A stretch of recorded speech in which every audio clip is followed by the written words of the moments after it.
Hi, Derek here from the Dice Stormers, and welcome to the DM's Guide to the Sunless Citadel Part 2. In the first episode, we kind of talked about the top level of the Sunless Citadel, even though it's below the ground, and looked at the various factions that had set up there.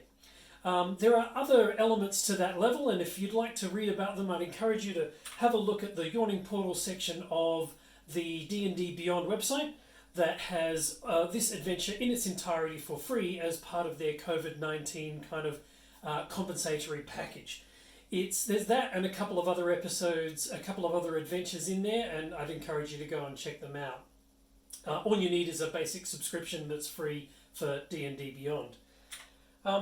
So, like I said, we largely covered this section, and it's this bit that the players will move on to next, which this large room contains a group of 35 goblins that have set up their home here, and these are largely non-combatant goblins. I think there's about 4 actual fighters in there, but if you start any kind of fight in here, those 35 odd will just kind of flee, and there'll be a sort of a melee and a fracas as they all try to scamper out to some of the more safer areas.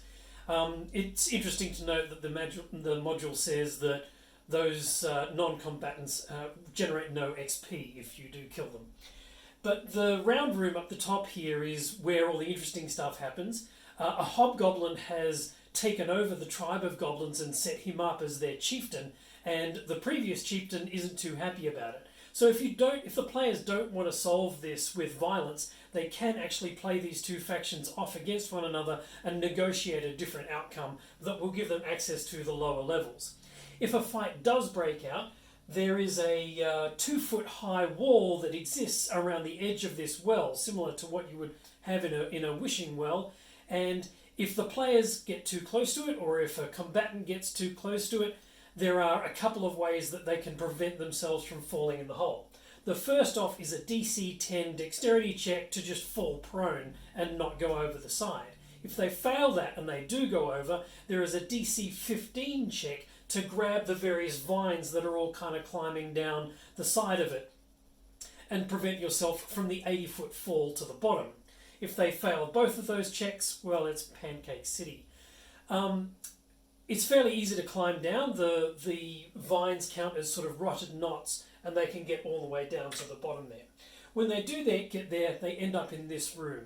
And I really wish they'd kind of improved the map a little bit here, because it is a little bit confusing for both players and the DM. So I'll talk about the players first. There's a number of sort of dead-end rooms, and there's another room that kind of loops back on itself, which is kind of makes, navigating this first section of the dungeon a little bit tricky. And they might find themselves sort of floundering around in this area a little bit. And for the DM, it's a bit confusing because, you start in in area 42, and then you jump to level 47. You might end up back in level 44. Room 44. So there can be a lot of switching of a lot of flicking back and forth between the modules. So bear that in mind, use post-it notes or have some kind of system ready, and just be aware that might happen. These rooms that are dead ends, they're all kind of a bit boring, and you could probably omit them from the adventure and it wouldn't hurt. They all have the same description. There's a bugbear in one of them that's mowing the lawn. There's gardeners that are skeletons in a few of the other ones. It's all not very particularly interesting. Where it does get kind of cool is this room here, where you have a temple to Ashardalon, which is a dragon, and its eyes have been removed, and there's a red light coming out of its eyes that lead to a square on the floor, and there's a really interesting encounter here with a shadow. And the shadow is interesting because it's basically got damage resistance to everything except radiant damage. So it makes it quite a tough combatant for a bunch of first or second level characters. Your character should probably be about second level by this time. The other reason that this area is kind of interesting is because it's where Belak has set up his base of operations. And he's got a bunch of different experiments going on here, and it's a way to kind of get into a bit of the creepy aspect of this adventure. These inventions are all sort of mutated plants and animals, and he's tried to splice things together, and it gets kind of creepy. And there are goblins here that are doing his bidding, and skeletons that have been, summoned up, and so it's a good kind of start to the module, to this section, to instigate that there is a bit of creepiness and weirdness going on here. But once they get past that, there's a few other interesting rooms, and then you get finally down into this large, big room. And this is where it starts to get a little bit tense, because you can start to really build the tension as the players go through this room.